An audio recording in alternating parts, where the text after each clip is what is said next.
You're listening to Australia's national youth radio station, Triple J. For more info, go to triplej.net.au. Ross Noble, Terri Psiakis with you on Triple J. Play the music. Do you want me to play the track? Might as well. Really? Yeah. Oh, that one. Yeah. I forgot yesterday too. What do you think? That do you know why? That was the start of the show. I thought, you just go, Jesus. right, is that the band? No, that can't be it. Right, here's another song. Welcome to a day of confused radio. You know what threw me? Go on. Because you started talking, and yesterday you killed a fly, and I went, music. Out no flies in the studio today. There's nowhere to go. Once after, I would have had to have bring like a small goat into the studio and just slaughtered it. But you see, that's how we should have started the show. Never mind, because it's good to have like a different feel to each morning. You know, what's the feel of today? Just confusion. The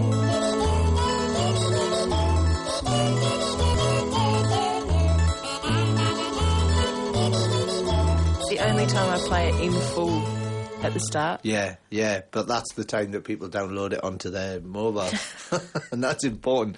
You see, I think, illegal. You know, it is illegal, and don't do it. It's also illegal to slaughter a goat. But I noticed that didn't. I noticed you didn't pick me up on that. Over my head. That would have been a great way to have started the show, wouldn't it? But we just not explain what we were doing. Just that music comes on, and you just hear... There was a cat in the end there, was he? Anyway, I don't know why we're confused, you see. This is the danger of the fruit situation. Oh, yes. Every day, pretty much every day over the last 2 weeks, I've been eating chocolate for breakfast, which is not a good thing. This morning I thought, fruit. Yeah, it's a platter. That's what you've brought in there. I wasn't very adventurous with colours, though. You've got orange, and red in the middle. Yeah. Apricots, rock melon and strawberries. Yeah, it could have been worse. It could have just been like, you could have had oranges in the middle. I could have. It would have been full. It would have just that been... would have been... Yeah. Now, exciting. And and it gives an insight into your home crockery as well. Well, that's the odd plate in our set. Yeah, I thought it might be. How did you know that? Well, because everyone's got an odd plate, haven't they? Everyone's got, like, their actual set. Yeah. And then there's a few that might have made it in from previous... Yeah, that's our odd one. Like, the ones that I've got, which I'm quite pleased with, is... sadly, I haven't got them here, because I would bring them in tomorrow and show you them. And then we could smash them. Yeah. What I've got is... leftover from back in the UK, leftover from the days when I was a single man. I went out, I got this flat, and I went out and I bought all of the, you just kitted the whole place out. Yes, all the matching I had stuff. nothing. As I was telling you the other day off air, I lived in my car for quite a while, and so I had nothing. I had no electrical things, so I just did the lot in one go. And I was in this shop, and there was in the corner, there was this dusty old, like tea service. Is that what you call them, tea service? Yeah, like the teapot and the cups creamer and the plates and and all that sort of stuff. It's got I'm sure it's got a name. Is it a service? Is it a crockery set? Crockery set? I'm sure someone will let us know. There's a Nana will tell us. Yeah, exactly. Sure. Oh, there's some Nana excitement. I won't go into it yet. Okay. I'll tease you with the Nana stuff for later. We've got some exciting Nana things coming up later. I went out and I was in the shop and I was buying all the stuff, and then in the corner there was a big box. And it was like, and it obviously hadn't been touched since about 1984. Yeah. And it was like a sort of hexagonal, black, shiny, hexagonal plates and cups. That sounds very 80s. And it was so 80s, it was terrifying. I went, I'm having that.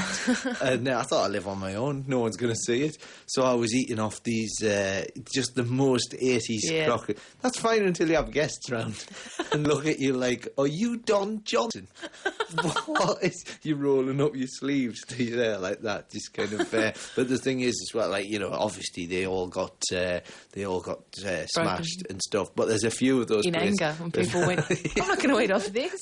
This bullshit. It's 1992. So basically, but a few of those survived and just ended up in the cupboard. So now We got all the fancy ones, and then just a couple of 1980s. And you know when you haven't, you know when you sort of you've filled the dishwasher and you kind of get to the end, you think, oh, I can't be bothered emptying that. And you go, aye, play the music of Jan Hammer. It's time to enjoy a nice pie dinner. See, my use of the odd crockery is, if it's just me, I may as well use it. But if there's someone else around, we don't use that. Oh, you crack the good stuff. The good stuff out. Use the good stuff. Don't use that. It's nice though. I like I like it. It's ideal for fruit, that, isn't it? Because it's flat and can hold fruit. Exactly. It's almost that the plate designer had that in mind. That would be good for. You'd think they were a genius. Yeah. Can I just say good morning to people on buses? You can. Yes. You can say whatever you like. Surely you know that by now. Oh, yeah, that's right. Yeah. People probably don't realise that I have to run everything past you.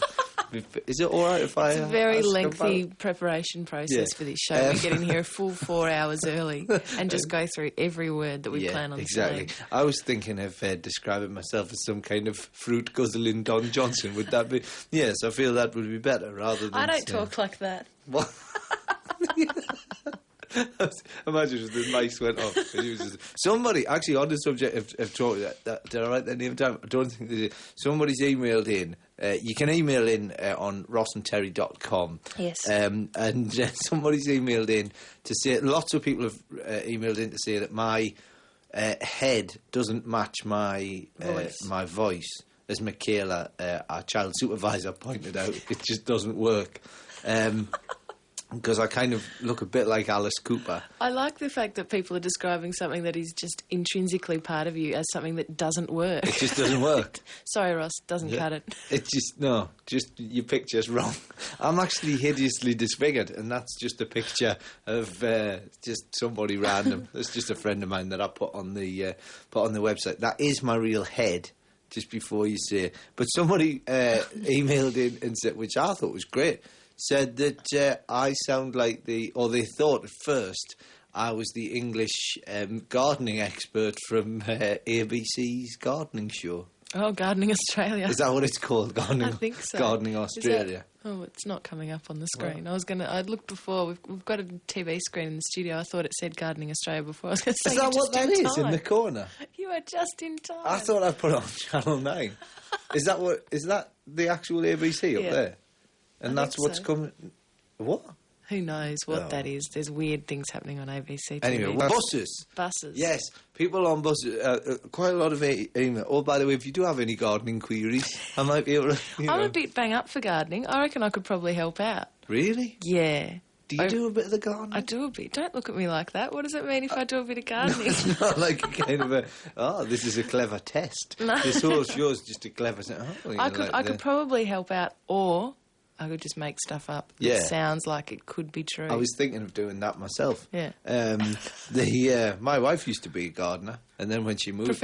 Professionally, yes, landscape and all that. She moved to the UK, all the plants were different. That's not right, is it? Oh, fish out of water. Exactly. And it was cold. There's and all the plants that, Australian plants die over there. Do you garden? This has come out of... That's not your own fruit, is it? Have you got some sort of orchard out the back of your house? No, kind of fruit? Well, it's a very small... It's a bit of a try-hard garden. It's a rental property, so you don't go all out on the rental property. If it's not yours, you don't care. But you tidy it up and you make it look nice. Yeah. And so there's a couple of garden beds for your pots. I am Nana at this point in time. I'm looking at Nana thinking there's really not much separating you from me, Nan, at this point. Gnomes? Gnomes? No, I don't go for that stuff. Draw the line. Draw the line. If you buy a gnome, really, it's time to give up. What life? Just sign yourself off. Get out. What's with gnomes? You know what my dad did, right? I bought my sister some gnomes, right? 'Cause why not? And it's a weird-sounding word, and I don't like it. Just the word itself. Do you have any gnomes? People in garden centres go, don't say that. I bought my sister some gnomes because I'm cheap. Yeah. And I thought that would do as a gift, She had a new place. I thought, nice bit of gnomage.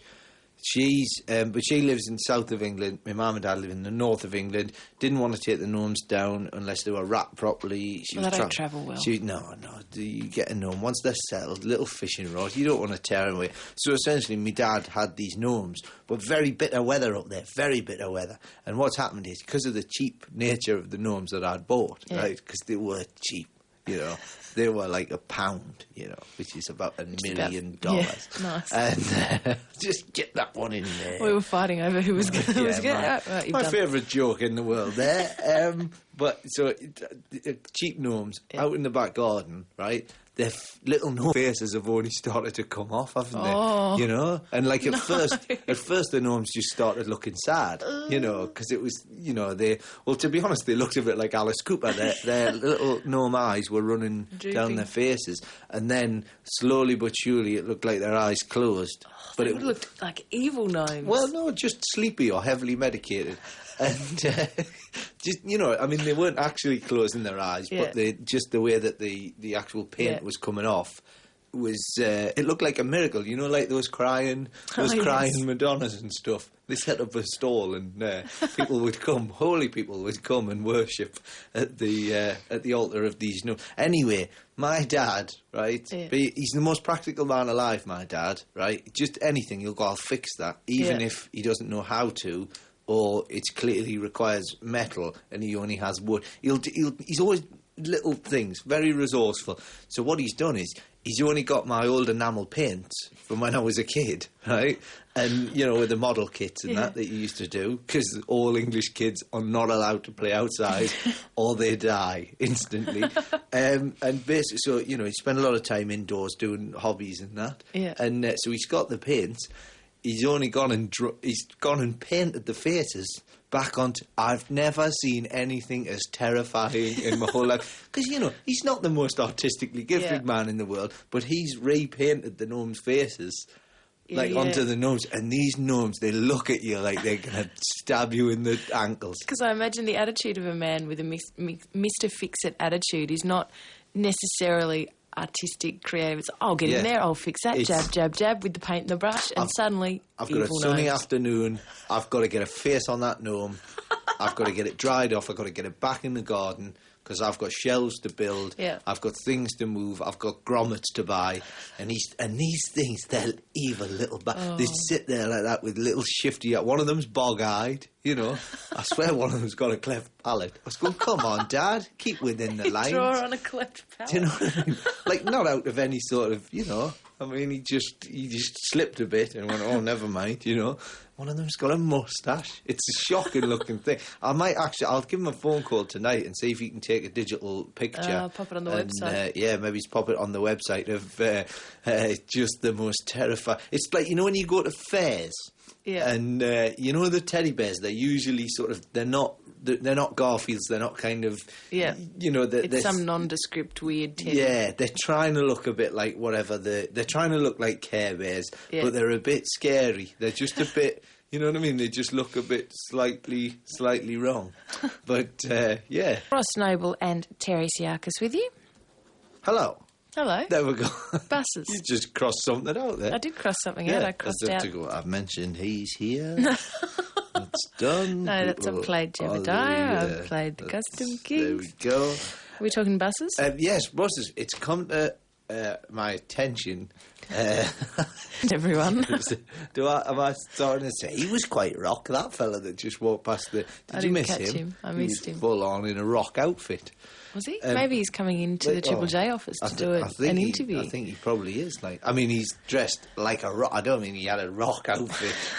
Either some kind of singing telegram, geographical, some sort of geographical landmark, or all oiled up. You know, can you smell what I'm cooking? Ah, the rock. Yeah. Hello. Very confusing that if you are invited to a party and it was like a rock theme evening. Do you go as Bon Jovi? Do you go as some sort of metamorphic or igneous lump? You know, there are a lot of things I never thought I'd hear on this program. The word igneous is definitely one of them. It's one of my favourite types of rock. It's very hard to go as a sedimentary rock structure. Has to be said. You really? Know. Yeah, because, you know, someone spills a drink on you, it washes away, you know? Natural erosion. That's not easy to say this early in the morning. What did he say? I don't know. Natural erosion. If you Yeah, you didn't stumble over igneous. That's weird, isn't it? Yeah. I think igneous is more like that. I'm gonna natural erosion band name. Write it down. There it goes. We've already had someone ring up very early this morning. Yesterday was the first time someone shotgunned the quiz, but that didn't happen until it was after 11. This is kind of when we announced that we were going to do it as well. Yeah. At the same moment that I went, I haven't thought of any band names. Better do that in the next 3 minutes. And this morning, very early, very bright and chirpy. We'll do that much later on. Same as Nan Watch, we'll do that a little bit later on. We don't want to, go too hard too early, Buses. Buses. Look, it's come to my attention that I do sound like a headmaster. Yes. It has come to my attention that some of the boys in this school have been setting fire to gnomes. Now, it's come to my attention that from a guy called Brian, who drives a bus, right? It's yesterday we were talking to the fellas on the tractors and the ladies, of course. Yes. Let's not forget our ladies. Annabelle of Moree on a tractor. Doing a little bit of tractor work. Mm-hmm. Apparently, now I didn't think this was legal, to be honest, but there's a fella, and because obviously this is our second and final week. In fact, this is our penultimate show. Penultimate show in the second and final week. So after tomorrow, that's it. And he sent us a nice email saying, I'm going to miss the show, and so are the passengers on my bus. So he's been playing us to... He's broadcasting us. I don't know whether on public transport. Yeah, I don't know whether... I mean, it might be a private bus, It might be a tour bus. In fact, that bloke out there, Mr. Rock, might have been... It could be a party bus. Have you seen those every now and then, driving around the city? Yeah. About 11 o'clock at night, a bus with flashing lights and pumping music and people looking very unhappy. Yeah. People, woo! We're having a party, yet we're on a bus at the same time. And so basically, I'm presuming either he's got little, like a little tranny there, like a little transistor radio, as opposed to a transvestite. midget transvestite, who just repeats everything we say. What are they saying now? I don't know, something about buses. Would it sound like this? Yes. That's what it sounds like if you go to a room full of midget transvestites. That's the greeting music. And so he's either got a little transistor radio there that he's listening to himself, and he's pumping it out, or it's going through the public address system. Yeah, maybe he's hooked up the mic to it and it's going through the whole bus. So there's people. So right now, people are listening to us whilst travelling around on buses. It's given me a little bit of a cheeky idea. Really? Yeah. What I'll do is I won't say anything now, right? But then just in a second, right? Just so that... Because somebody's going to get on a bus, right? Any second, right? The doors are going to open, right? So just remember it, right? Remember this. And then just watch what I cleverly do, right? All right. The other thing is quite a lot of people are listening to the show. A lot of workplaces. Now, I don't know because I've never done a day's work in my life, right? So I'm not sure the way it works in the office environment. Yes. Quite a lot of people are listening on the sneak headphones. Yes, at the computer. Yeah, and you're not supposed to, apparently. And a lot of people... One bloke missed a fire alarm yesterday because he was listening to the show, hid under his desk. And so I just want to know, we're with you. If you're at work, if you're listening, you shouldn't be.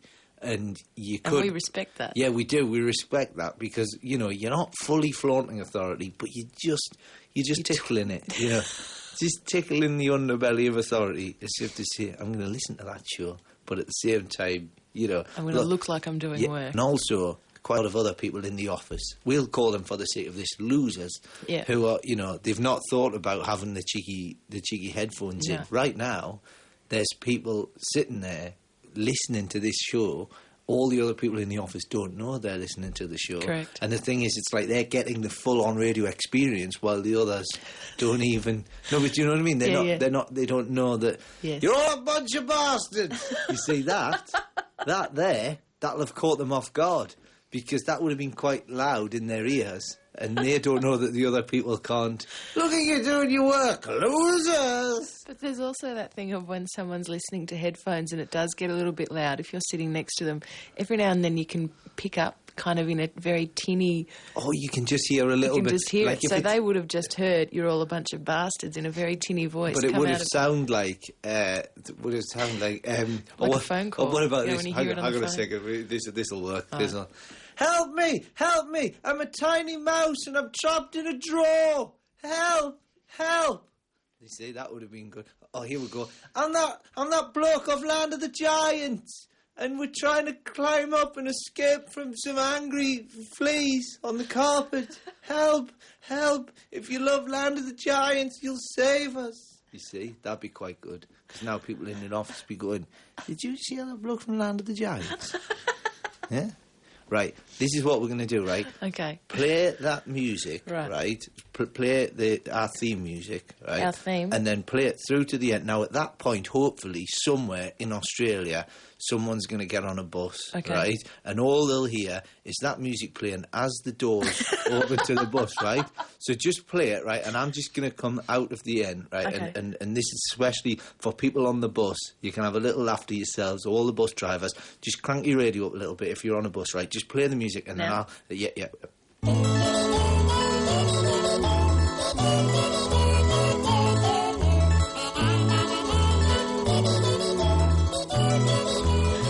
Good evening, ladies and gentlemen, and welcome aboard the bus. Blimey, look at that bloke who's just got on. What kind of freaky head has he got? You see, now, there's people on buses. Some bloke will have got on there. You know, he knows the joke now. Everyone else is laughing on the bus. But that poor fella, the doors of the bus have opened. He's got on. He's heard the music, and then he thought I was the bus driver going, "Look at that bloke's freaky head," you know, as he walked down the bus. You know. Or he's coming seconds afterwards when everyone on the bus has just heard you do that. He started killing themselves laughing. He's just got onto a bus where everyone's laughing at him. That's a nightmare. You know... That is a nightmare. Yeah. You know what we should do? In fact, right, if you're on a bus, right, get ready, right, when, like, because you're all listening, right, everyone on the bus is in on it, right, everyone look towards the front of the bus, right, next person that gets on, as soon as they turn around and look for a seat, everyone just look at the floor. Oh, the cruelty. Oh, there you go. The cruelty. You see, that's what I'm talking about. Well, we've been talking about gnomes. Why wouldn't you? Why the hell would you not talk about gnomes? And someone's rung us in with a very odd gnome story. Sarah from Geelong in Victoria, are you there? Hello. Hey. Hello. Now, you had an interesting gnome thing happening at your house. Is that right? Yeah. We had this gnome, and somehow we found it inside the house. And we don't know who was doing it. Well, we have a big family.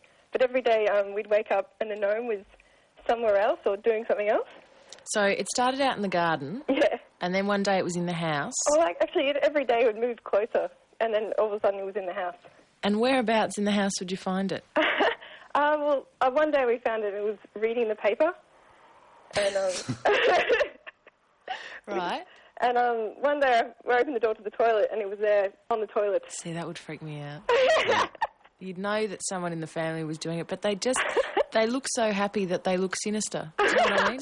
Like clowns.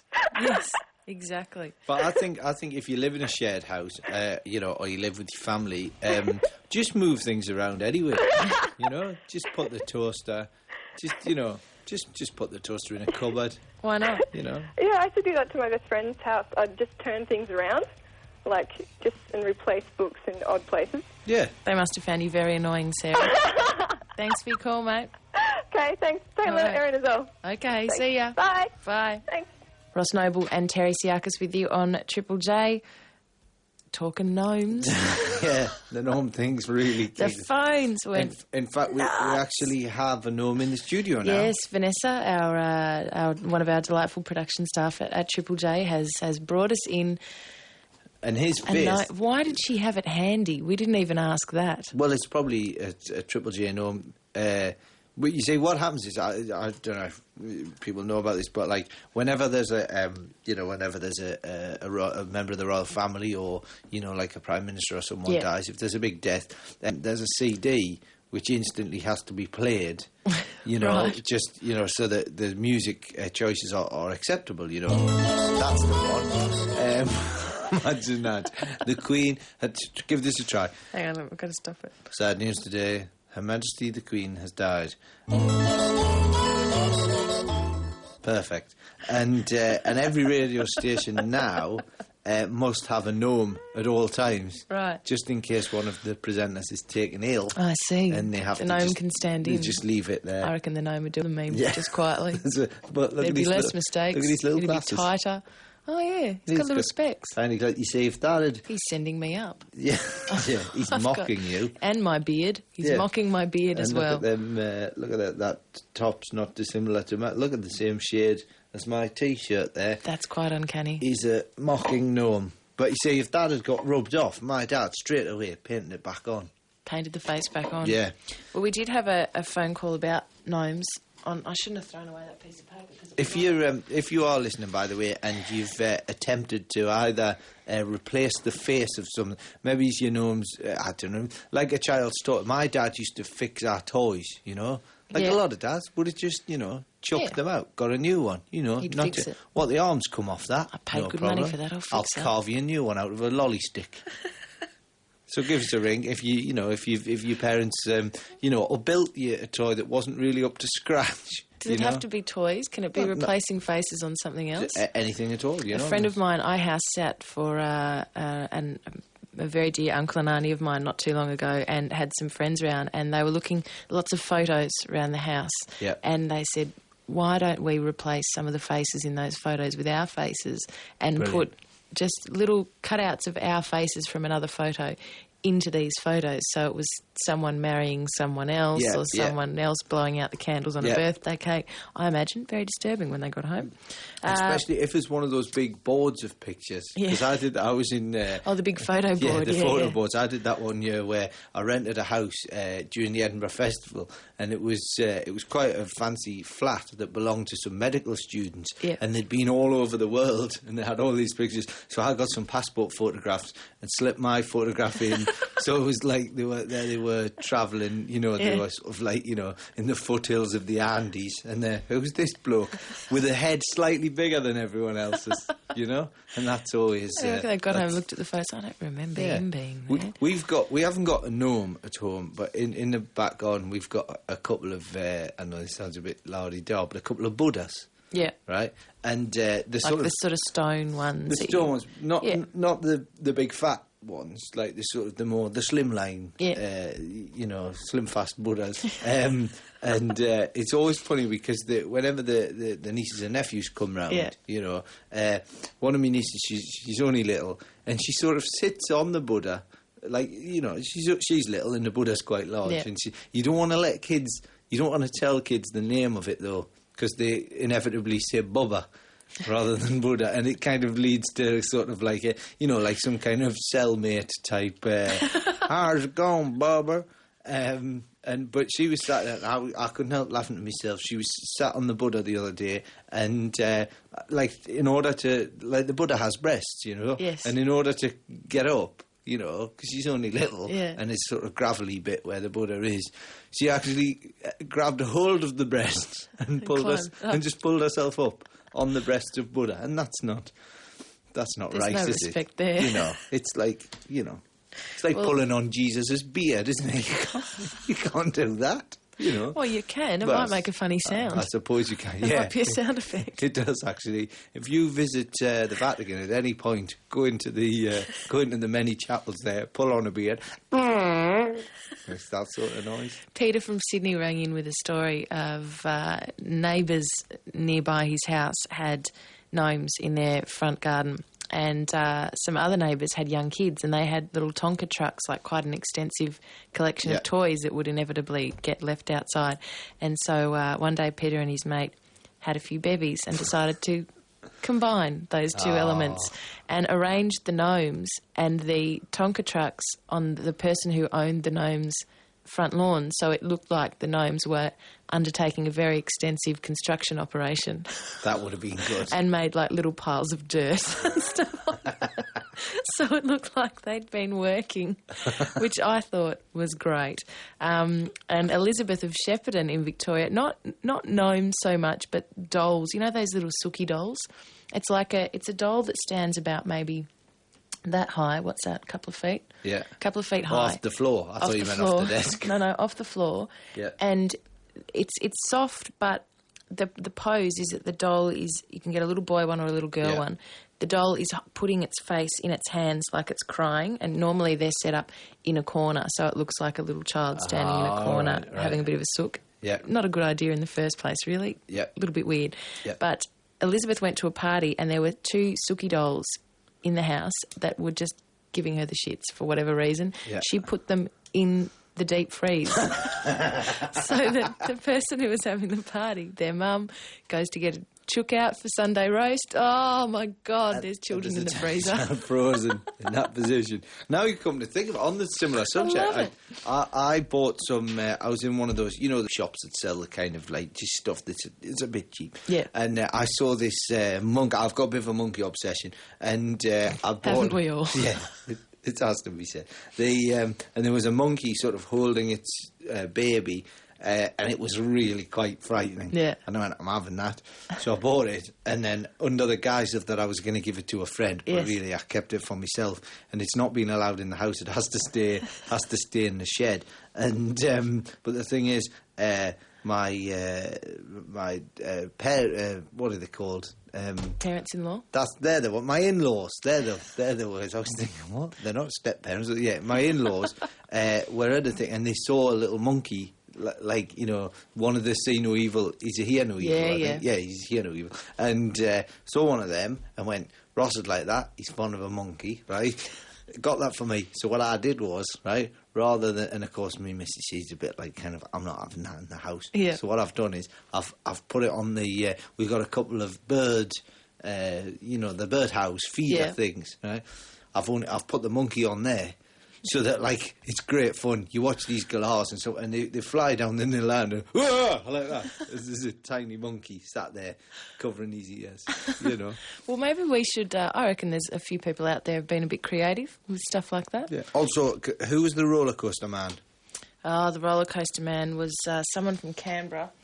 He's down on the floor. He's been discarded. James. There was a James rang in to say that he's playing on a game. I think it's Roller Coaster Tycoon, where you have to name roller coasters. He wanted a name. He wanted a name, and I've racked me brains. And you know how roller coasters are all called, like Nemesis and Twister, and the big one and stuff. They've all got those kind of Yes. Why not call it Keith? Keith. Just, pick something, Keith the roller coaster. Or if it's a particularly twisty one, why not call it Whirly Bastard?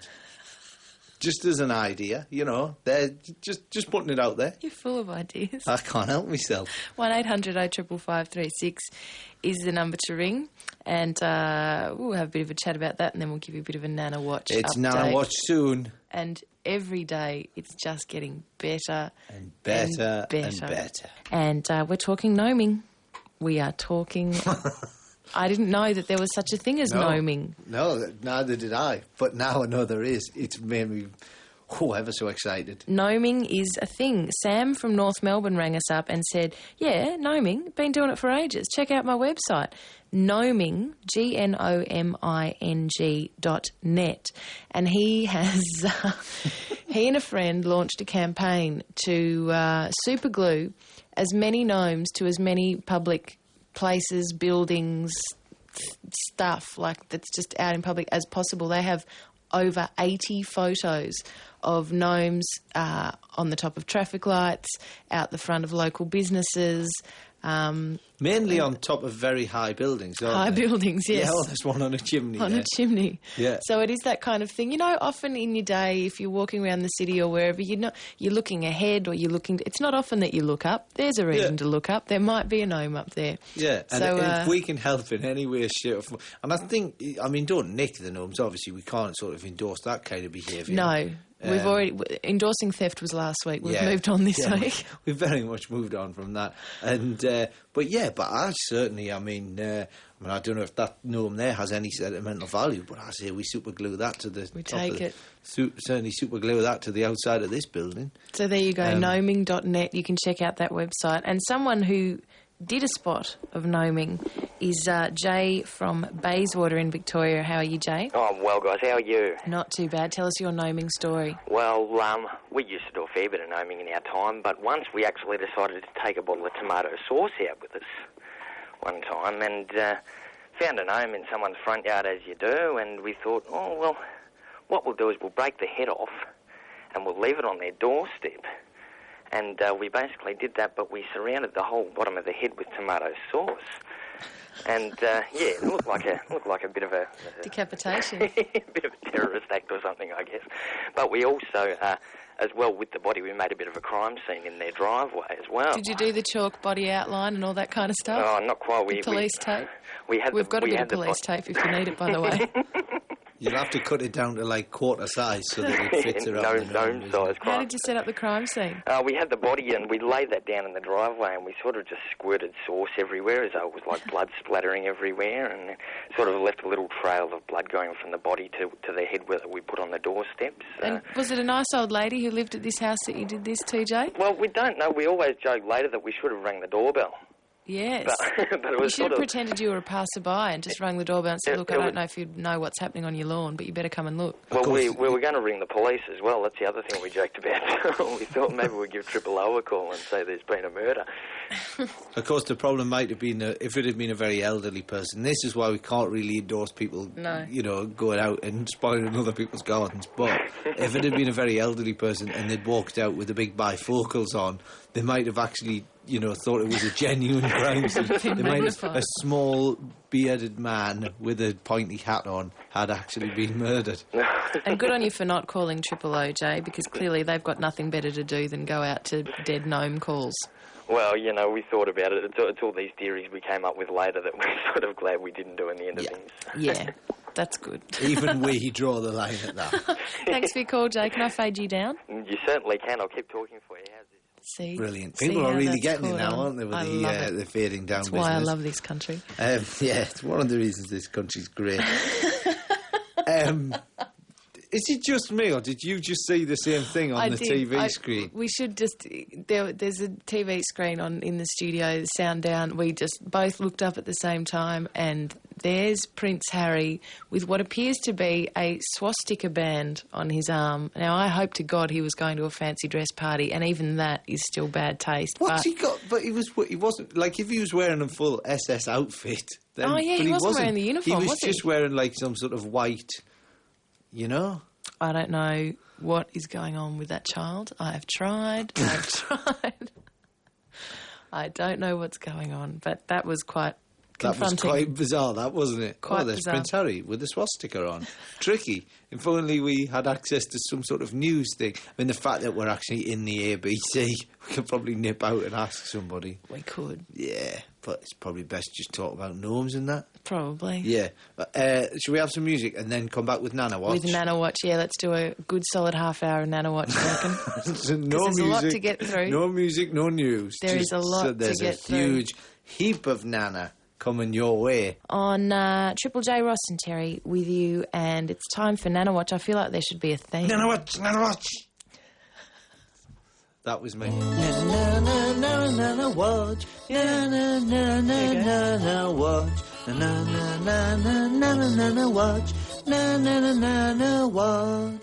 Beautiful. That'll do. That'll do nicely. Now, for the I was going to say uneducated, but that makes me sound like I'm up myself. For those who haven't been listening to the show, the uninitiated, that's the word I'm looking for. And the uneducated. If you're simple and you don't know what we're on about, then slap your head a few times and make this noise. There you go. I've got you out of trouble there. By getting myself in. I was going to say, there's shoes on the other foot now. We have a cardboard cutout Nana who looks over us in the studio, and we're going to do something very special with her tomorrow in a nice way. That's a point, yeah. I'll make a note of that. We'd better explain that in a bit. Yes. But we have made our Nana the People's Nana. She is now available to you. You can download and assemble your own Nana if you go to rossandterri.com. It's like you need to have a PDF file thing on your computer and you print out like about 20 A4 sheets. That makes it sound complicated. Well, it's not complicated. Go on the website just press print and you've got a Nana. As long as you have scissors and some sticky tape, you'll be right. Yeah, or glue. Or glue. And we've been asking people to take photos of themselves with their Nana and send them in to the website. And, yesterday the bar was raised when we had Uncle Chop Chop Nana. Yeah. Nana with a moustache and glasses, with her arms crossed in the chopper pose, and what we believe may be real guns. And also, Nana takes a hostage. Nana was taking a hostage yesterday. Where she also clearly had a hunting rifle held at a man's head. Which kind of concerns me that's our niche listening audience. And also a man... I shoot and I vote and I take photos of Nana with a gun. Well, that's the thing. You can get Nana bumper stickers now. You can. What was the one the guy suggested before? Well, she said there was a caller who said that you can get the bumper stickers that say, "What would Jesus do?" She suggested bumper stickers that say, "What would Nana do?" What would Nana do? Exactly. Nice cup of tea. Can you still get it? What would Jesus do? Can you get... Yeah. You can get bracelets like that too. That's right, yeah. It's a big thing, isn't it? I always think in that situation, probably allow yourself to be nailed to a bit of wood. You know?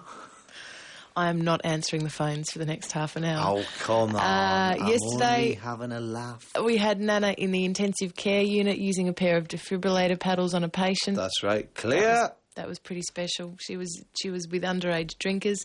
Today, my Lord, Nana's in London. It's international Nana. Nana is phoning Ross and Terri from a old-fashioned phone booth. And there's Big Ben and Houses of Parliament in the background. Yes, she's in front of the London Eye.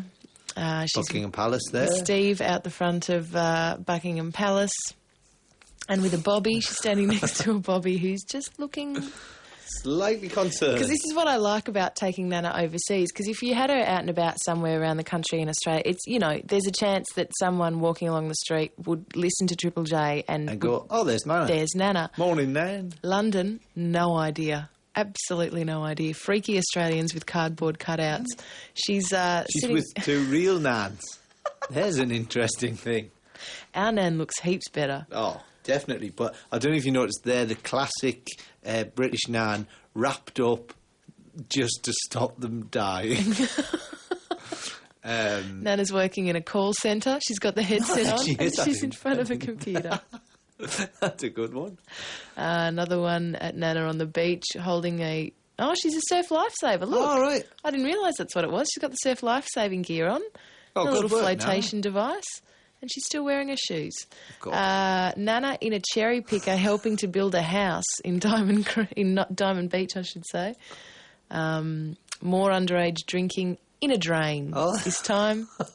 Now, Emma and Emma, who were on the first page of our photos and who are quite popular on the message board on the website because they're wearing bikini tops in the first photo. Well, they've come back, and this time we get bikini tops and abs. So with Nan on the beach. There you go. Have a perv at Nan. And have a quick shufty. Yeah, and also there's some women next to her. Nana rocking out in Perth playing guitar. There she is. Go Perth. She's driving a truck. She's working with Nicole in the marketing department. Pushing some sort of trolley device. And this is my favourite. Toowoomba in Queensland with Shauno. They're copying something they've seen in Jackass, and Nana is pushing Shauno in a trolley. Into a tree. She loves it, Nan, doesn't she? She can't help herself. She's driving a truck. Oh, that one's brilliant. That one's first class. I don't know where this one came from, but there's a little... He looks like he might be about 1 or 1.5. Little Jaden, who's having a bit of a nap on the couch, and he has his arm around Nana. Now, what I want to know is, was he asleep on the couch and they slid the Nana in? I reckon they did. Yeah, or was he actually hugging Although she's got a bit of pillow there, he might have fallen asleep with Nana. She might have been babysitting. It looks like they've gone, he's getting sleepy. Put the Nana down. Put the Nana down. Lie him down there. Nana working behind a bar. Nana crushed by a bin in someone's backyard. That's what I like to say. I like to say a full-on kind of Tex Avery-style cartoon situation. Nana in quarantine wearing a gas mask. I think that the quarantine, that's almost as good. It's on a par with the guy that took her next to the missile yesterday. But the guy next to it not wearing a gas mask. Probably only got one. Putting himself at risk, thought he'd saved Nana's life. She's kayaking with a couple of people in Donvale in Victoria. Holding the paddle as well. She's got the perfect stance for because that's holding. The thing, her pose, you can put stuff in her hands, because originally this Nana was out the front of a walking frame shop and was used to advertise the walking frames. Yeah. So you can get a bit creative with posing of the Nana. That's quite... she's at a guitar shop then. She's quite black and white, quite moody there. That's 1950s Paris Nana. Where else is she? On a slide, in a pool. Having a bit of a race. Dodgem cars. Nana's at the Dodgem cars. Queensland, laminating Nana. That's a full-on laminating machine as well, isn't it? Her legs are hanging out. And what's slightly terrifying about that, the laminating thing, is if you laminate something, right, that's not going to biodegrade, is it? Never. So basically, in a million years' time, somebody's going to find a flat nan as an example of... Flat Nan. That's a band. Flat Nan. It's down there. I'm writing it in now. That is a band. If you're listening, don't. I mean, if you're listening and you're playing the band quiz, then, yeah. Nana's on a tram. And the bloke in the background, that's the one to look at. This is well worth looking at, this photo. Definitely worth a look there. She's on the tram. There's two guys, actually, who don't know what's going on. What is that Nan doing? Nana's on a motorbike. I like this. Talking tax with her accountant in Leongatha. And there is a very earnest-looking accountant leaning over a desk, and there's Nana on the other side with her tax out in front of her. Nana at the office party, also in Leongatha, photocopying her ass. Cheeky Nan. Cheeky Nan. On the photocopier. That's a great one there. Riding in the ute. She's on a ute wearing a cowboy hat. You can add things to Nana. The first day we had a lot of extra necklaces for some reason being added to Nana. Now she's wearing hats and glasses, which is good. Nana on the tractor. There she was. We asked for a Nana on a tractor. And we got one. And not only that, she's also colour coordinated with the tractor. She has. In her outfit. So you can download Nana from rossandterry.com and then send your photos in. Send your own pictures in, and we'll let people know tomorrow. We've had a ton of Nana related issues. People have said, because we're going to release our Nana on Friday. Yes, tomorrow. Yes, we're going to do some sort of... Send-off. Send-off. We need some way of... And at the moment, balloons seems to be attaching her to helium balloons, which maybe is in the next hour, if you want to give us a ring. Or just give us a ring if you connect, because... How do we do it? Do we do it with those silver balloons from Party Shop? The helium balloons? Or do we do it with a weather balloon? Because we wanted to go a fair way. We wanted to wind up in, because we're coming out of the Melbourne studio, so she'll be released in Melbourne. We wanted to go a fair way. Yeah, we need something that's going to go the distance. So if you're an expert on essentially how, or some way of getting Nana right up there, then give us a ring, because we really could do with your help on that. No rocket launches. No. Nick, where is it? Nick is... Leon, I don't know where he's from, said strap her to a firework and fire her into space. And then when she goes into space, she would be there for the rest of the time. She might burn up, what with her being just cardboard. Yeah. But it's an idea. Nick said that I think Nick's a girl, I presume, has downloaded many Nanas and is using them as wallpaper. That's great. Wallpapered in entire... She's life size, we should point out. Yeah, full on life size. So Nick, maybe send us a picture of that so we can see an entire room of Nana. Somebody called Jessie Speed. Which sounds like a superhero. Yeah, or the sort of a big mincing man, like a big Jessie, like the how fast was you going? Jessie Speed. Jessie Speed said, take her to the edge of a tall building, similar to the gnome thing. Take her to the edge of a tall building, get a crowd beneath, going, don't do it, Nana, don't do it. Which is a great idea. And also, and this is very, very exciting, a guy called Mark Kirsch said that his next-door neighbour's Nana is that Nana. So there is a chance that we may be able to track down the original Nan. Yeah, I mean... Right, let's get on to that today. Today's challenge. Originally, we thought probably not going to happen. She's probably long since left us, but it turns out, according to Mark Kirsch... So give us a ring if you are Mark Kirsch or you know the whereabouts of the real Nana, because if we could get her... That'd be a coup. If we could talk to her, that really But you know what? If anyone can get her, we can get her. Exactly. So the hunt is on. Now that we know she's still alive, the hunt is on. So... What? I know. It just sounds wrong, doesn't it? It just she's sounds alive. really, it's really on. wrong. Nana watch, Nana watch, Nana watch. We're getting closer. Oh, yeah. To Nan. See, it was bad enough when we were stalking Big Kev. Yeah. And Nan could possibly be quite justifiably concerned. Yeah. I mean, Big Kev, is a famous man who, is on television and everyone knows Big Kev. That's right. This lady, she's one of those people who's famous, yet kind of, still has mystery. She does have mystery, but someone who has seen the mystery, this is great, is David in Brisbane. Are you there? I am indeed. You are. Now, David, explain your connect to Nan. I was actually the photographic assistant on that particular photo shoot. So when the photo was taken that we now have a cutout of, that you were there? I was. It's actually quite old now, that photo. It was taken probably around 92 or 93, something like that. Wow. And so you met Nan? I did. And can you remember the Nan's name? No idea. No. And what was those sorts of details? And what was she like? She was good. I mean, obviously she'd done this sort of thing before, and basically she just sort of had to stand there with her hands out. Because I don't know if you know the background to the shot or not, but she's actually supposed to be holding on to a sort of walking frame shopping trolley. So now, when you say Nan had done this sort of thing before, she's a professional model? She was, yeah. Wow. Oh, and what? I don't even know if she's still around. That explains how she's working the camera in this particular pose. And did she have a portfolio with her, or had she? I don't think she had one with her at the time. No. Oh, did you mention what else she'd done?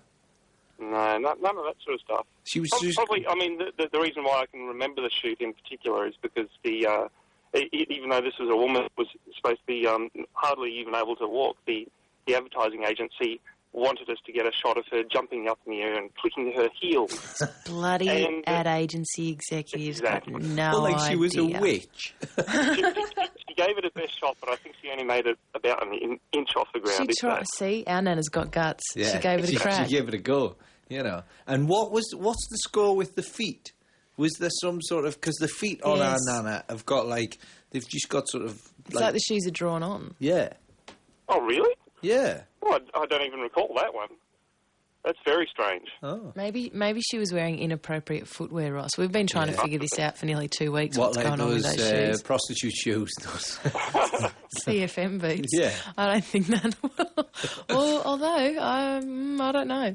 Maybe she was wearing thongs. Maybe she's a true dinks Aussie Nan and she had a pair of thongs on and then they looked back at the photos and went, oh, that's not appropriate. We're going to have to draw on some shoes. Yeah. Exactly. Well, David, you've enlightened us somewhat. Well, a little bit, hopefully. A little bit. So this was it was 92, did you say? Yeah, it would have been 92 or 93, something like that. Right, so it's a good 10 years ago at least. Yeah. Did you ever think, David, if I could just ask you, when you were working as an assistant on this photo shoot, did you ever think, 10, 15 years from now, that Nan, she's going to be someone, she's going to go places? Absolutely not, but for some reason it was one of those shoots that did stick in my mind, and so when I looked up your website, I was very, very surprised to see her face peering out at me because I could remember it for some reason. And the specific thing, it was specifically for the walking frame shops. Yeah, that's right. So any shops that were selling this particular walking frame, and I think it had it had wheels and it was almost like a shopping trolley. Ah, yes. Right. So they would display Nan in the shop holding onto or looking like she was holding onto one of these things. All right. Well, we should say, David, thank you for talking to us, and also thank you for the part that you played you know, in your own way, in the creation of the Nan that we have, and that's right. that everyone's downloading. That's partly due to your work. Well, exactly. Thanks, David. No worries. Cheers now. See ya. Great. We're getting closer. We are getting close. If only we could get this Mark Kirsch fella, because he reckons his neighbour that's their Nan. Yeah, it's their actual Nan. Their actual Nan. Yeah. See, it would be hard to verify, though, because if we've just got a Nan on the phone or someone saying, yeah, it's my Nan, you need... But you know what would be hilarious is if somebody who its actual Nana it was just sent in a load of real photographs of the Nana in the same dress. And we could hide them on the Nana Watch thing, and it could be like, spot the difference. Yeah, exactly. Spot the real one. Or they could have they could download the Nan and she could stand next to it, you know, like a kind of a... Because she's probably a little bit older now. You know what we should have done? We should have asked, if David was in Brisbane, would we assume that he was in Brisbane all those years ago when to narrow the search down? That's true, yeah. Maybe I'll give him a call off air and ask him. Yeah. Although she could have moved in that time. That's a long true. time. That's one of the benefits, one of the special features of Nans. They're able to move with ease. Well, the one on our website's been to Canada and London. That's true. On a tractor. She's been everywhere, That would be the irony. Somebody advertising the, immobility devices. Getting all over the world. Getting all over the world. See, now that's an ad for a walking frame. That's what we should send those to the walking frame shop. And yes, use these as promotional photos. Yeah, look at this, Nana. Look what she can get up to. Look at her standing over a hostage holding a rifle. She wouldn't be able to do that without your walking frame. Old ladies going into shops just going, but they think, I would quite like to have a... Look at what this one's up to. I'll take it, thanks. I'll have two. All right, let's hear a bit of music and continue the search for Nana. 1800 055536. What's the name of the guy who reckons it's his... Mark Kirsch. Mark Kirsch. And do we know what state he's from? No, it was an email. Oh, it was an email. Okay. Yeah. We're getting closer. I don't want to exaggerate. I don't want to... Don't want to get too many people loading up the... Well, I don't want to rev people and then let them down. I don't want to build them up. What have you got? On the line, do we have Scott from Hobart? Indeed we do. Indeed we do. And Scott, you're 90%, 99% sure. Well, I haven't seen the film for quite a while because it was one of the first films I made while I was at uni, so it's quite bad. Right. But I'm pretty sure that, and now that the guy mentioned that it was in Brisbane and that he'd done it on a photo shoot, that she was an extra in a short film I made, back in about 98, 99. Our Nana was in your movie? Yeah. And who did she play? She was an old lady, obviously, right. in a shopping centre. The movie was about a shopping trolley that goes on escapades and is released from oppressive shopping torture. I actually think I've seen that movie. She was the old lady that the shopping trolley gets freed from. When she was walking her shopping home in a trolley and gets mugged, and the trolley rolls down a hill and then is taken on escapades by various people. So she was she wasn't just an extra then, Scott. Well, no, it wasn't like speaking. There was no dialogue in the film, so it was all just sound effect and whatever. But and can you remember the old lady's name? I've got a feeling it was Heather, but it's a long time ago. So Does she look like a Heather? We're just looking at her. Just one moment, Scott. We just got to... I think Heather? she does. That She's got a touch of the Heathers about her, hasn't all she? falls into place. The one thing I really remember about speaking to her about what kind of work she'd done before was that she told me that she had been an extra on Australia's Most Wanted. Whenever they had to do a reenactment of a Nana being mugged, she was the Nana.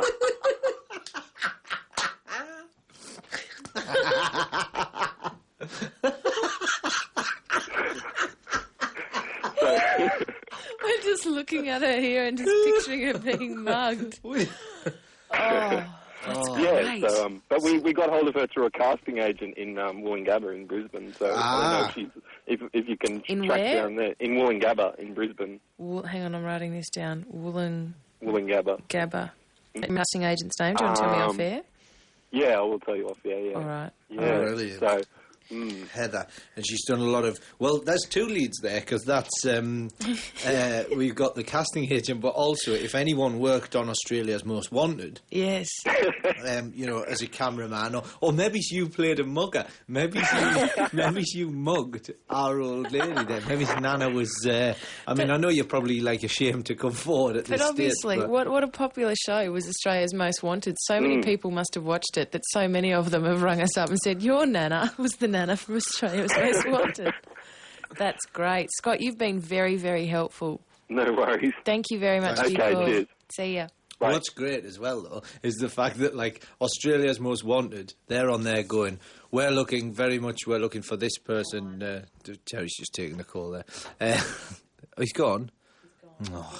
Oh, don't do that if you ring up Australia's Most Wanted. Don't just, I've seen a mugging. Have you really? Oh, what? Hello? Bye. Basically, Australia's Most Wanted, normally they would have people going, ring up and tell us if you've seen these guys mugging, Not ring up and tell us if you've seen the actor who played a representative of the woman who was mugged.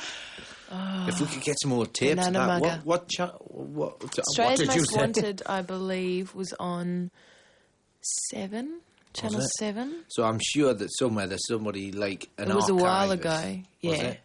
I bet you there's somebody working in the archives listening to us right now that could have a spool through and maybe have a check. All right. Let's try and find out a casting agent in Wollongabba. Okay. We're still looking for balloons as well, don't forget. We are looking... We are looking for balloons and a Nana. What have we come to?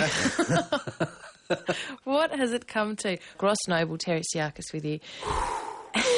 The frantic hunt for Nana. Someone's on the phone, someone's on the net, someone's on the internet. The thing is, there's only one computer in here, and it's at the other end of the desk. So it means I have to run along, quickly try and find this casting agent, and then run back. And the irony of that situation was I almost tripped over Nana on my way back. You did. If I'd have tripped over Nana and then smashed the face off that gnome, forcing me to have to paint it back on...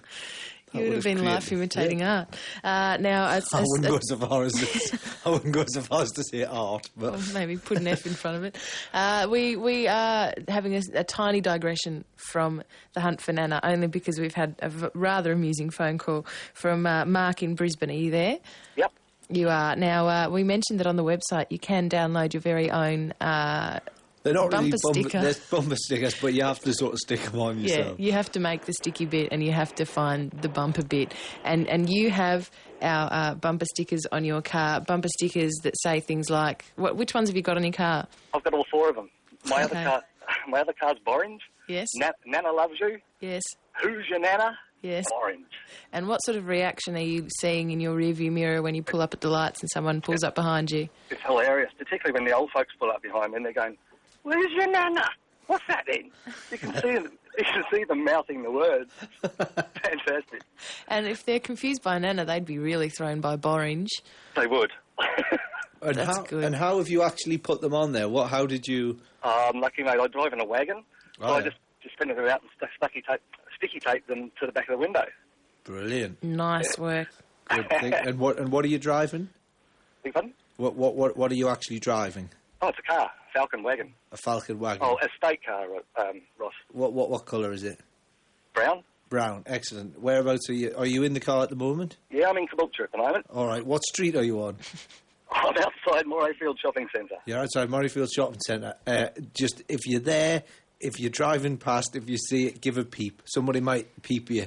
Okay, that'd be cool. Okay, so if people have a peep, have a look out for them, see the stickers, spread a bit of love back. Good on you, Mark. Thanks for your call. Thanks a lot, guys. Bye. See ya.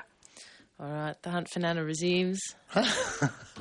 That was just a small diversion. Yeah, just a little, it was a tea break in the... People who hate this show would be loving this hour because we are just ripping through music so we can track down Nana. There's probably some very angry music lovers. They'll be calls, because that's the good thing, is when we get onto something like this and it all starts to go haywire in here, the phones go mad with people going, "I think I know a casting agent that might possibly... I met the Nana once. That Nana looks like a woman eats in a tea shop near me, and then every now and again, Terri picks up the phone and just goes, "We'll play more music tomorrow."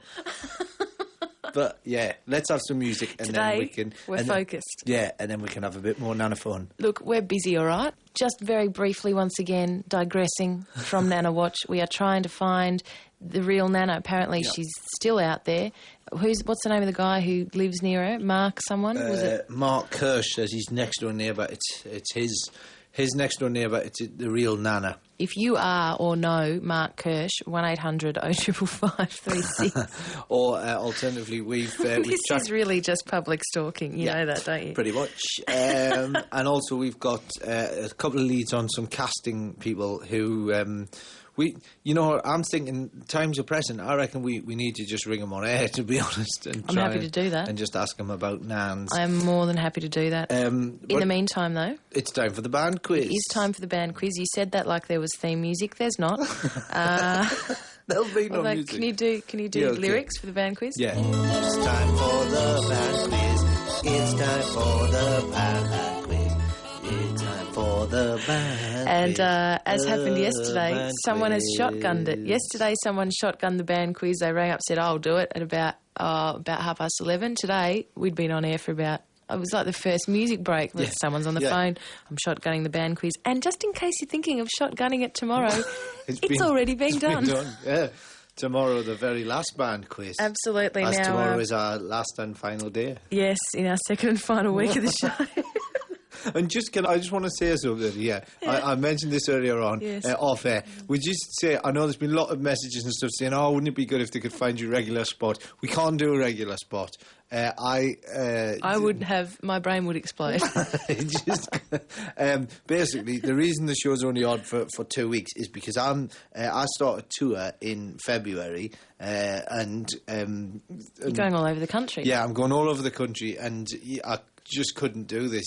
No. It physically would be impossible to get to a studio to actually do the show. So we 2 weeks, that's what we'll do. You never know. Quick in, quick out. Yeah, maybe next year we'll do another 2 weeks. Maybe we'll do a full year over the next 10 years. Something like that, That'd be great. So it's literally 2 weeks, bit of fun, Yep. 2 weeks, bit of fun. Tease people, fun. Get out. We'll have a bit of fun and then leave. But just in case you're thinking of, for the people that have been going, oh, come on, stay. I really can't because the tour's booked in, and when's July or something, I have to go back to the UK.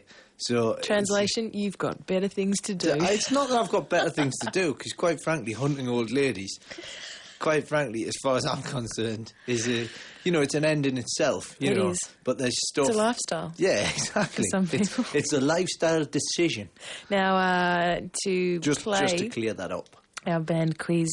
We have the very enterprising Phoebe of Toongabbie in New South Wales, who shotgunned it this morning. How are you, Phoebe? Hello, I'm very well. How are you? I'm good. I love it. People ring up and go, I'll do it. Yeah, straight away. And tell me, and early. We did ring you back, didn't we? Yes. I had a horrible feeling you'd actually been on the phone holding all those hours. Yeah, for like 3 hours. Hey, Roz, bugger your tour. You have to stay. What? Bugger your tour. Bugger my tour. Yep. It's a very Australian attitude. That could be your closer. It could be. Hey, everyone. Sorry about that. I am. All right. Now, Phoebe, you know how the quiz works? Yes, I do. Ross, for those who are uninitiated. For the simple of the mind. Yeah. Putting the call out to you. It's dead simple. I say the name of some bands, some of which are real bands that I've got from the who's who of Australian rock, compiled by Chris Spencer, Paul McHenry, and somebody whose name is unpronounceable. And they're all genuine. And then there's some other ones which I've just made up myself in my head. And tomorrow, what I might do is, because there's been a lot of suggestions for band names, tomorrow I might get some of the ones off the website and see... And mix it up a bit. Yeah, mix it up a bit. And you can say a band, not a band, or one off the website. All right. So we've got 6.5 minutes. I'm just letting you know. Okay. Not that there's any pressure. No. Yeah. Should we go? No, don't rush. Should we go? I can stretch it a bit. Yeah, I think we should go right up to the wire, and then just at the last minute, just go. I'll say the first band name. That's it. Okay. So, how do you normally do when you play this? Do you do all right at home? Oh, no. No, you do really badly. Okay, well, hopefully these ones shouldn't be too hard. Okay. And are you ready there, Terri, yes. with your yes, what was it? I'm keeping score. The score eating sheet. There we go. So, here we go. Eyes down for the band quiz. Here it goes. The first one. Up it comes. It sounds like it's coming up on a big screen, doesn't it? Like some sort of bingo machine or something. Like I'm waiting for it, rather than me just having. And I have to press the buzzer. Yeah. Right. Simpering Quails. Simpering Quails. Simpering Quails. Is it a band or is it not? No band. It is a band. Oh no. Yeah. Don't worry. Not a good Bad start. start. Don't worry though. Don't be put off. Everything's fine. There's plenty more to go. Here we go. Number 2. Quivering Hockey Boy. Quivering Hockey Boy. Not a band. It's not a band. You're right. You're absolutely right. Here we go. Chippa Chipata. Not a band. It's not a band. You see, you're doing well. You're doing well. Angry, Angry Vicky Spong. What? Not a band. It's not a band. No, it's a lass I used to know. Ever since. Right. Furious Turtles. Furious. Not a band. It is a band. Furious Turtles are a genuine. Here we go. Wicker Lady. Band. Not a band. Oh no. Mouse Baguette. Band. Not a band. Here we go. Love Cat Cheese Bap. Love Cat Cheese what? Love Cat Cheese Bap. Bap.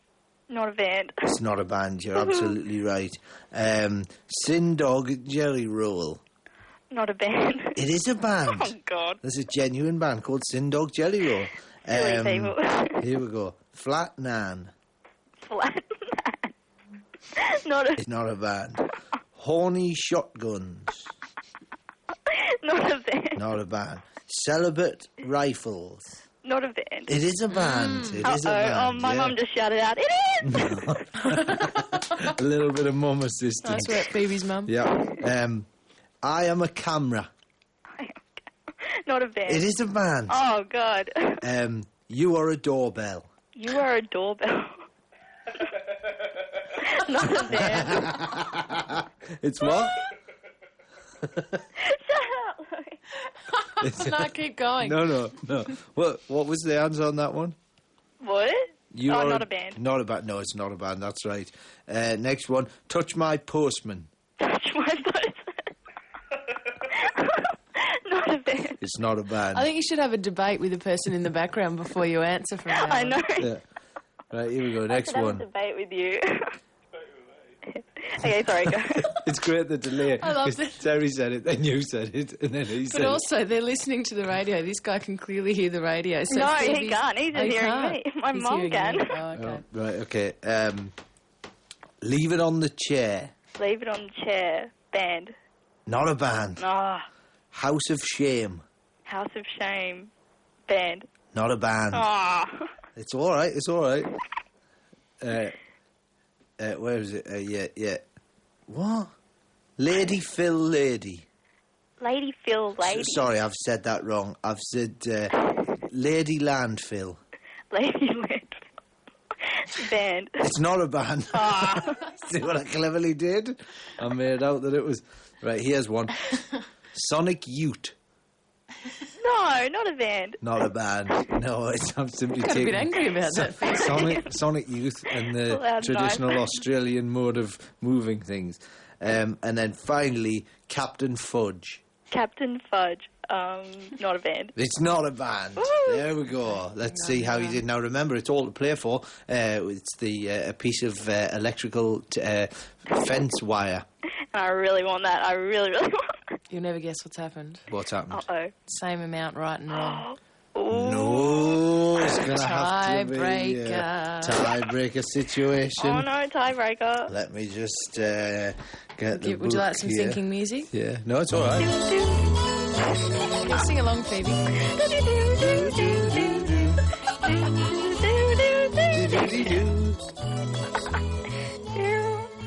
Ready? Yep. That's you gone again, isn't it? I wondered. I thought, blimey, it's 1 o'clock. You hadn't lost it yet. They hate it and they sing along to it. I love it. I love it. Here we go. You ready for this one? Okay. Sweat chemist. Sweat chemist. Yep. Not a band. It's not a band. You're absolutely right. You're a winner. Yay. Some electrical tape is on its way to you. You know what would be marvellous is if you could sing along to that music again, and maybe people at home could possibly sing along to take us up to the news. Okay, sing along, guys. Okay. Oh yeah, could you get the others next to the phone? Hang on, get a group. Where's Mum? Get them next to the phone. Wait. Oh, Who's no, they don't there? know it. No, it doesn't They don't matter. know it. Just They'll they'll pick it up. Who have you they'll got have there? to- Your mum? Oh, my mum's in another room. My two brothers, Henry and Louis. Henry and I have and to say Louis. quick hello to Ira and Michael and my nan. We can probably just fit that in. That's no problem whatsoever. Probably just fit it in. We're going to play the music. You sing along, and they have to join in. Okay? To take us up to the news, this is Ross's theme as sung by Phoebe, Henry and Louis. Take it away.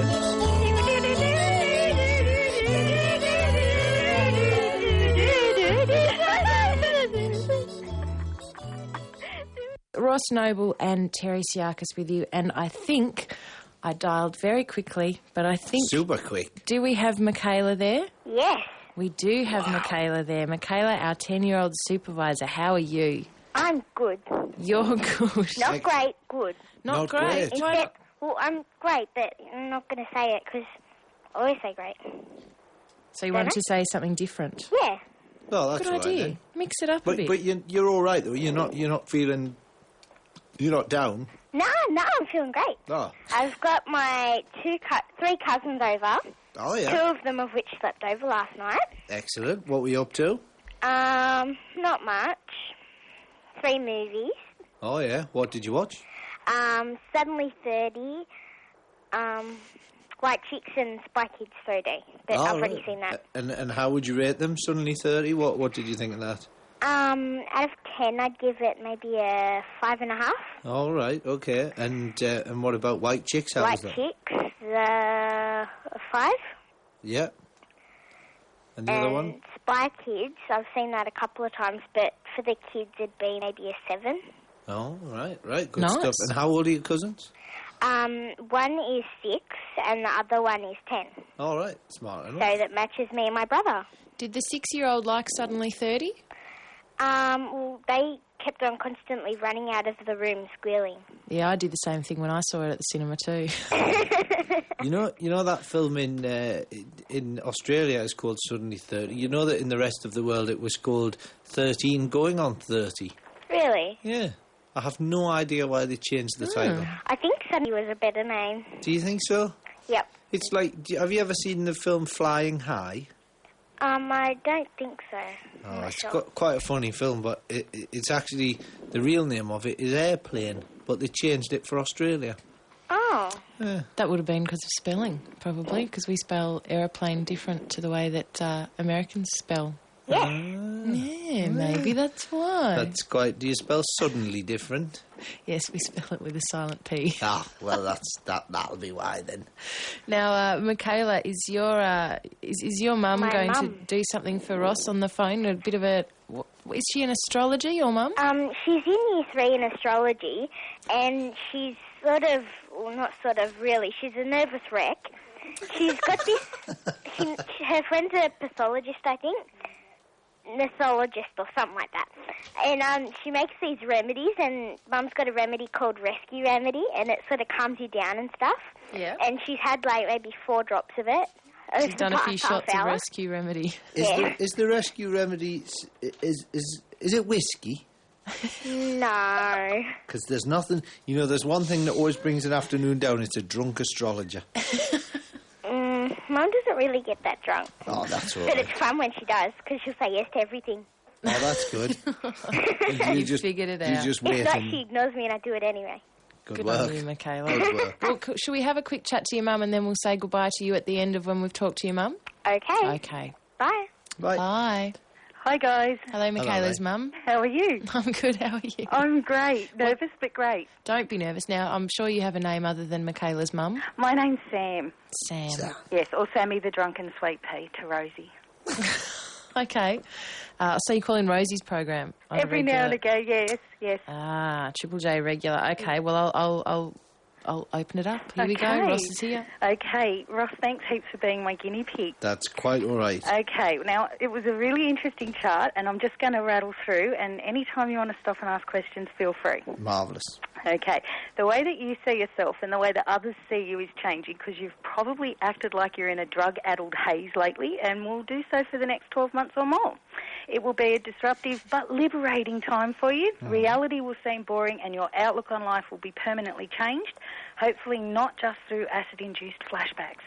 You are a very sexual man, performance-oriented, and a little bit of a devil between the sheets. Oh, hello. In fact, bonking in bed would be a bit boring to you and too normal. You like breaking sexual taboos, thus your fascination with Nana, and you would make a good pimp. If you wanted to sleep your way to the top of your chosen profession, now is the time, and you should. I'm sure my wife wouldn't be too happy about that. That's okay. I'm sure she's understanding. She's married to you. You owe it to your fans to get a full-time job on the Jays in 2006 with Terri as your co-conspirator. Hang on a second. Hang on. Is this in the chart? Yeah, it is. Yeah? Oh, definitely. Okay, carry on. Or maybe I've been on the website. Yeah. It's in the whiskey. I have a little prediction. Yeah. That you send your supervisor a Triple J T-shirt in an adult size, or you send me some electrical fencing tape to pop over the kiddies' mouths when they get too loud when I'm listening to you guys. You do have some big changes coming up. I disagree with Fairy Laura. It'll be happening... Everyone disagrees with Fairy Laura. You're not a fairy. It's part of the business of being a fairy. In June, July and August, you have a bit of a crash back down to reality. You get off the drugs as such.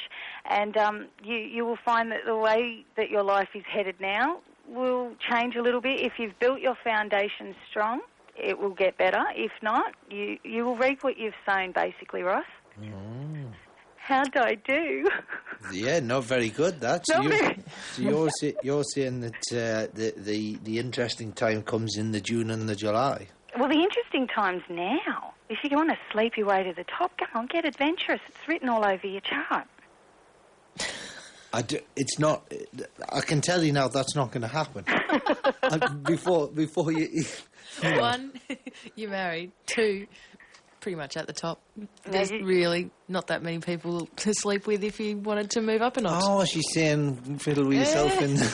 You guys were speaking to swingers last week. I know that you can have contacts in all the right places. Oh, and apparently we do. To be honest with you, that whole the swingers, you know, what the hell was that? Did a child just swear in the background? There's lots of children here, and they are probably swearing. Was that somebody awesome. Picturing me during the loving and actually vomiting in the background there? Thank you, Sam, for your That's okay, for your guys. reading. I've written that down, and I shall be checking that periodically throughout the year. So will your wife, I think. Yeah, exactly. Yeah, very, very closely. Thank you, Sam. Could we say a quick goodbye to Michaela? Sure can. Bye, Thanks, guys. Mate. See ya. Yeah. Hi. What did you think of that? She's pretty good, but excuse her laugh. She laughs weird. She laughs weird. Yeah. Well, has your mum done an astrological chart for you, Michaela? What does she see in your future? She's done an astrological chart for everybody she knows. Ah, and what did your mum predict for your future? I don't remember. It's probably a good thing, maybe. But she did cleverly try and blag you a T-shirt, which we don't have any of down here in Melbourne, but I'm sure we could probably try and swing something. We probably could. Well, we'll because her predictions usually come true. Has she predicted something for you that's come true? Sort of, yeah. What? I can't remember. No. can't Well, remember. if She has. our predictions normally come true, then I've got a feeling I'm about to be jumped on the way home by a gang of amorous ladies. Oh, I'm going to have to... Old ladies or... Well, that's what I'm worried about. Well, it depends. If we track her down, we've still got time to track her down. You don't know our Nana, do you, Michaela? She doesn't live next door to you in Old Mount Druitt. No. What a shame. Okay. The one guy that lives next door to me is a guy, and the other lady that lives next door, she's old enough to be a Nana, but, like, she's not really old. But her kids haven't had kids, so she's not a grandma yet. She's still waiting. Yes. Not officially a Nana. Not yet. Alrighty, Michaela. Well, we might chat to you tomorrow as a bit of a farewell, seeing as it's our last show tomorrow. You know what? I reckon you should set up a poll on your website or the Triple J website. See how many people think you should come back at the end of the year. We honestly, even if they said to us, you can be on all day, every day, we just we physically just can't do it. You know. My brain would explode, Michaela. Well, at least one more week. Oh, go on. And then your brain could explode. Yeah. Go on. Okay, well, pleasure talking to you today, Michaela. Okay. Bye. Bye. Bye.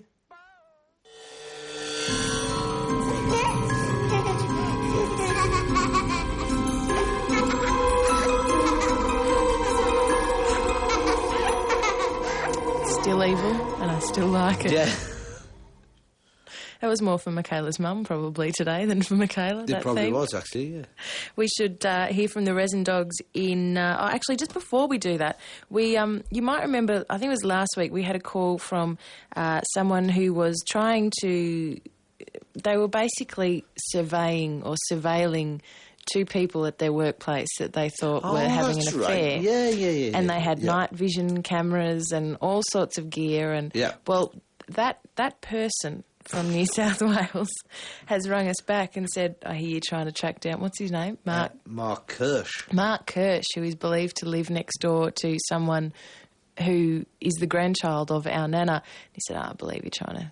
Very, very... Like, I could just tell the voice. You're the guy that rang up last week. Was it almost like he was talking with his collar turned up? Yes, it was. And it was through the material. It was exactly like that. And he said, I've got some software on my computer.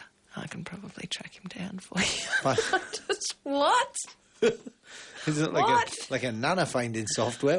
You click a button and it homes in on light polyester. I can tell you now that there's 68 Kirsches in the country and 13 in Queensland. What?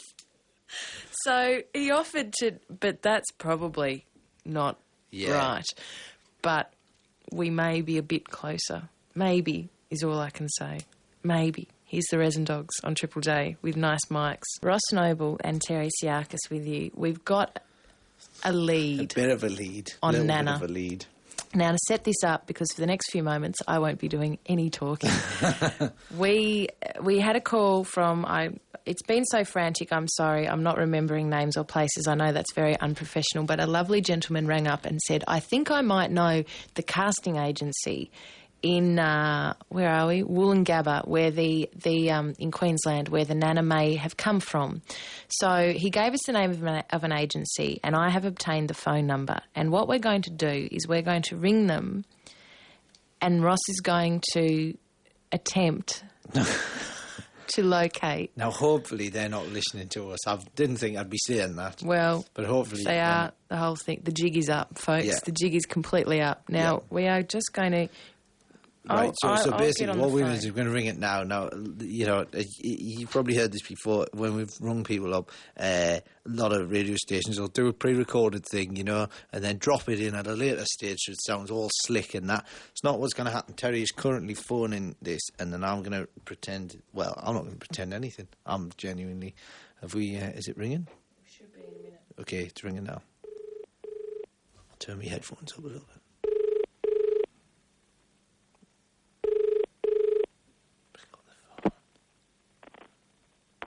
Hi, you have phoned Carrie-Anne at CL Agencies.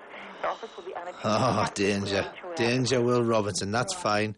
Yeah, that's quite good. You rung the wrong one, didn't you? Let's try the second one. Yeah, try that other one. That's fine, because that's quite good. And we also just broadcast over the airwaves exactly what the agency was. Don't ring her. Just loads of answer machine. Loads of... It's not the wrong one. That's a different one. This should be... Oh, they're not engaged, are they? Playing a track, and then we're going to ring them again. Try him again now, because they'll probably... Go on, try. Give him one more try. Might as well. You can't go... Remember that they're basically like, we are looking for the nana. We've had so many people ringing up going, I know somebody called Mark Kirsch, and, we believe he's in Queensland. So, if you're in, like, New South Wales, probably best not. We've only got till tomorrow to do this. Yeah, exactly. We've only got till tomorrow. I mean, if we can find the nan, that would be great. She might be listening and terrified that we're going to tie her to some balloons. We're still looking for balloon experts as well, actually. That's quite important. Right, it's ringing now. Here we go. Good afternoon, QPix Lisa speaking. Hello there. I was wondering if you could help me out with something. You've been suggested to me. I'm trying to find an actor, a sort of an elderly actor. I wonder if that was something you'd be able to help me with at all. We're not an agent, right? But we do have what we call ActorLink, where you can actually come down and have a look on our wall and make contact with those people. Oh, right, okay. Are these people on the internet at all? No, they're not, I'm afraid. Oh, they're only on the wall. Right. Yes. Right. Would it be possible? Do you have anyone that's kind of? I'm trying to think the best way to describe it, like a nana.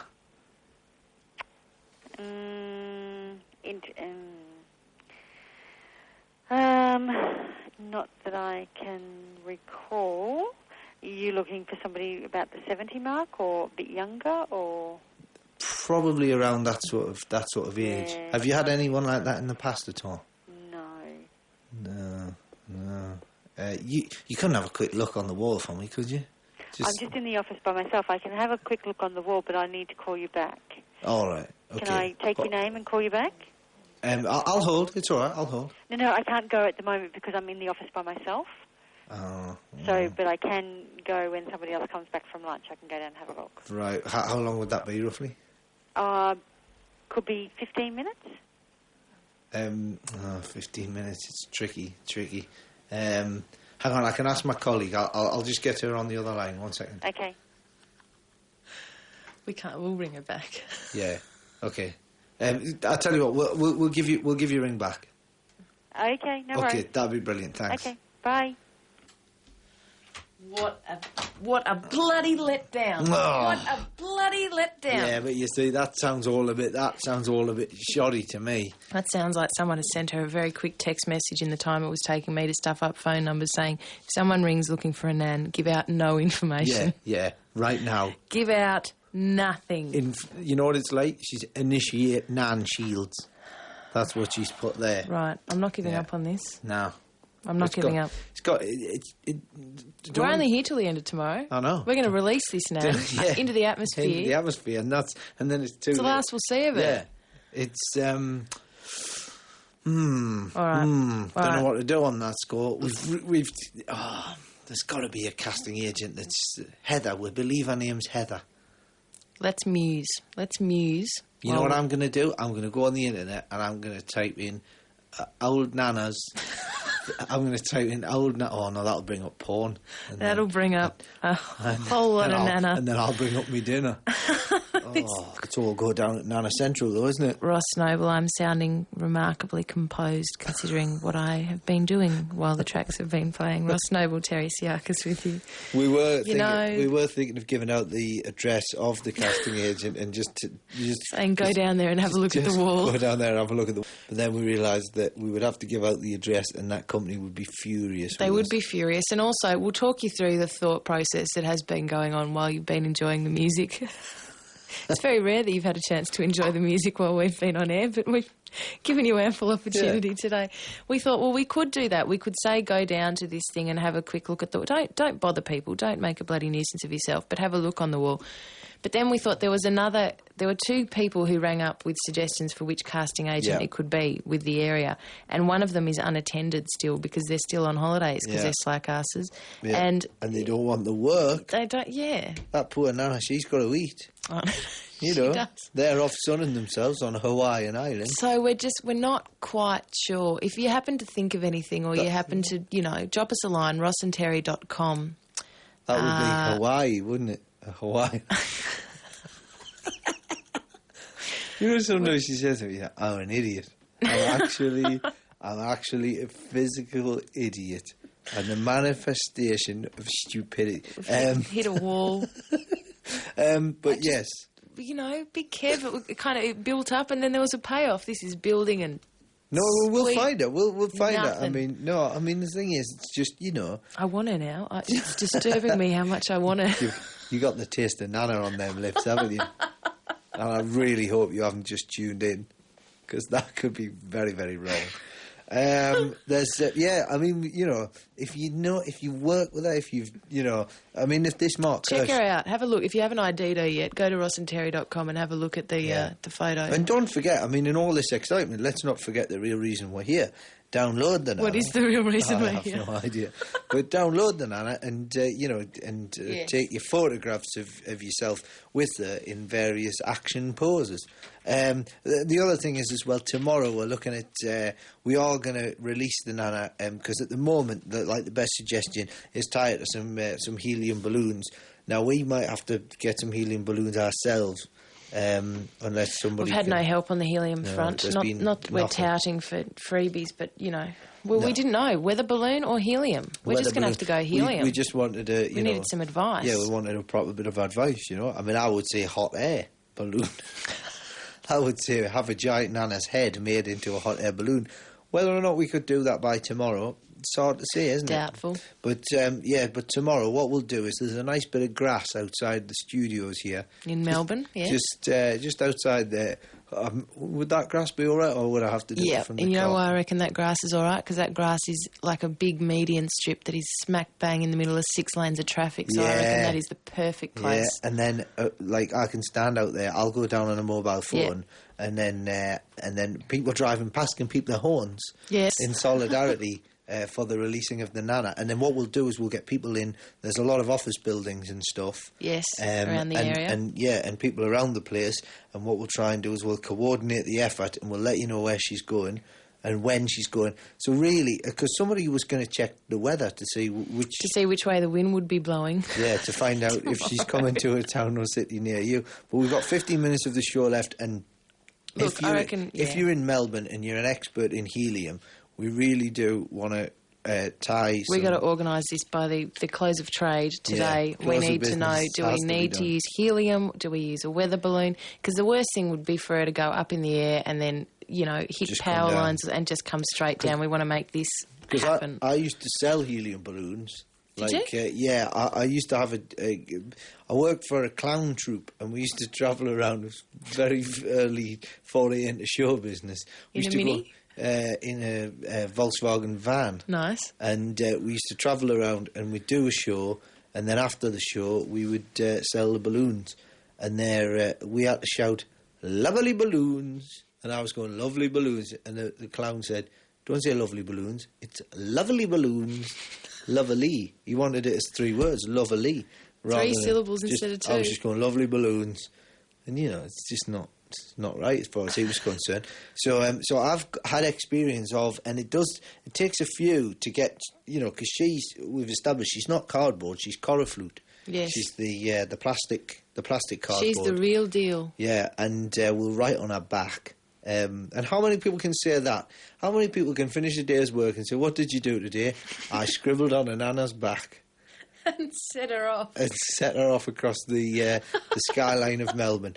We'll flag you up on it. We are going to do this tomorrow. It's happening tomorrow. It is definitely going to happen, and I'll take a mobile phone out there. It'll be like a sort of an outside broadcast almost. Providing that you don't run out of battery or that your signal doesn't fail. It'll be true. Great. Yeah, otherwise it could. Or I could get somebody else to release it and I could comment from the phone down in reception. I'm sure security would be more than happy. We didn't mention it as well. Fair play to whoever tried to breach security yesterday. somebody yesterday with the Boring songs, because we're still looking for Boring songs. Cause we've got until the end of today. Because you've got another 11 minutes to get your songs about Boring, because we're going to play those tomorrow. Yes, send them into the website. So send them in rossandterry.com. And somebody dropped one off yesterday on a CD, but rather than just giving it to the security guy, he attempted to get into the studio. He made a concerted attempt, I think was the exact enough phrase. For the security man to come up here and say, hey, pack this in. I'm not happy.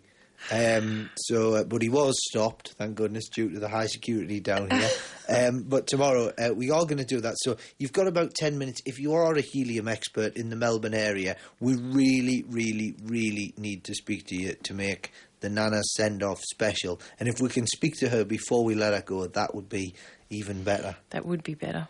We've got a full board of calls. Ross Noble, Terri Psiakis with you.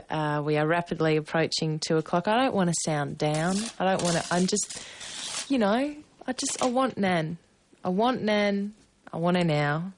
We have had a call, though. We are releasing our Nan, our beautiful special cardboard Nan, tomorrow sometime. We'll be tying... Well, we want to know, do we want helium? Do we want weather balloons? And we have... See, this is why this country's great, Ross. You put out the call, people answer. Pandy from Kiama in New South Wales, who is a balloon expert. Are you there, Pandy? Yeah. Yes, I am. You are. Now you know stuff about balloons. Yes, I do indeed. In fact, I've just had someone in here who's launching her Nana this afternoon. Are you serious? Yes, and she's put her Nana onto that plastic corrugated stuff, so it sounds like it's just exactly the same stuff as what your Nana's on. Coraflute. Yeah. You're kidding. It's the same stuff. Oh, my goodness. Yeah, and anyway, so I had a chance to actually, hold her Nana, if you don't mind my saying so, and my estimation was she needed at least 20 to get her off the ground. At least 20 helium balloons. She bought 20, and she's taken them home, and she's going to launch her Nana this afternoon. Wow. Yeah. So somewhere... We've been pipped at the post. Yeah. She wants to beat the... So, look, listen... Well, what she said to me was that because of the whole deal about taking photographs and sending them to the website and everything, if she waited till tomorrow, it'd be too late. Ah. So she's wanting to just not sort of pip you. That I don't think that's what she intended, but anyway. She basically... So basically, quite possibly many people will be releasing Nanas tomorrow. Well, I'm surprised you hadn't thought that might happen, actually, with all the people and what they've been doing already. But you know what? My brother-in-law is an air traffic controller, and I intend to find out whether or not they get any blips on the radar screen. Okay. We're near to a light airfield here. Oh, okay. Oh, dear. What's happened? Well, I'm just thinking, if she lets them go... No, it's fine. There's a plane going by. No, that's... Look, let's pretend we never had this conversation, no, we didn't, Pandy. No. Yeah, no, sorry? I don't know who you are. Why are you talking to me? Yeah, why are you ringing my shop? But so you reckon about 20 balloons? Yeah, I sold her 20. All right. 20 balloons. And these are just normal size helium? Normal size, with ribbon on, all curly and pretty and nice. And are you talking about the silver balloons or the rubber balloons? No, just coloured normal balloons with helium in. All right, magic, okay. Yeah, so, the proportions might be different about how much helium you get in each one, obviously, so I estimated on the basis of rubber ones. Did she get a few for the Nana, and did she get a few just to suck down? Maybe she intends to do that later. After she gives you a call tomorrow, she can talk to you in a helium voice. If you suck enough helium, Nana actually will sing to you. Do you get up to a bit of that in the shop, Pandy? Sucking Try down? not to. Try not to. Frighten the customers. We've got about 30 seconds before we got to hit a track. Do you reckon you could suck down a little bit for us now? I know it's juvenile, but go with it. It's not possible. I can't do it. I haven't got the wherewithal to do it. Okay. No, it's actually really dangerous as well. If you're listening, it does. It causes asphyxiation. It's very, very dangerous. That's one of the things that the helium balloons. Like the clown man said to us, he just went, "Whatever you do, I don't want to see you sucking up helium."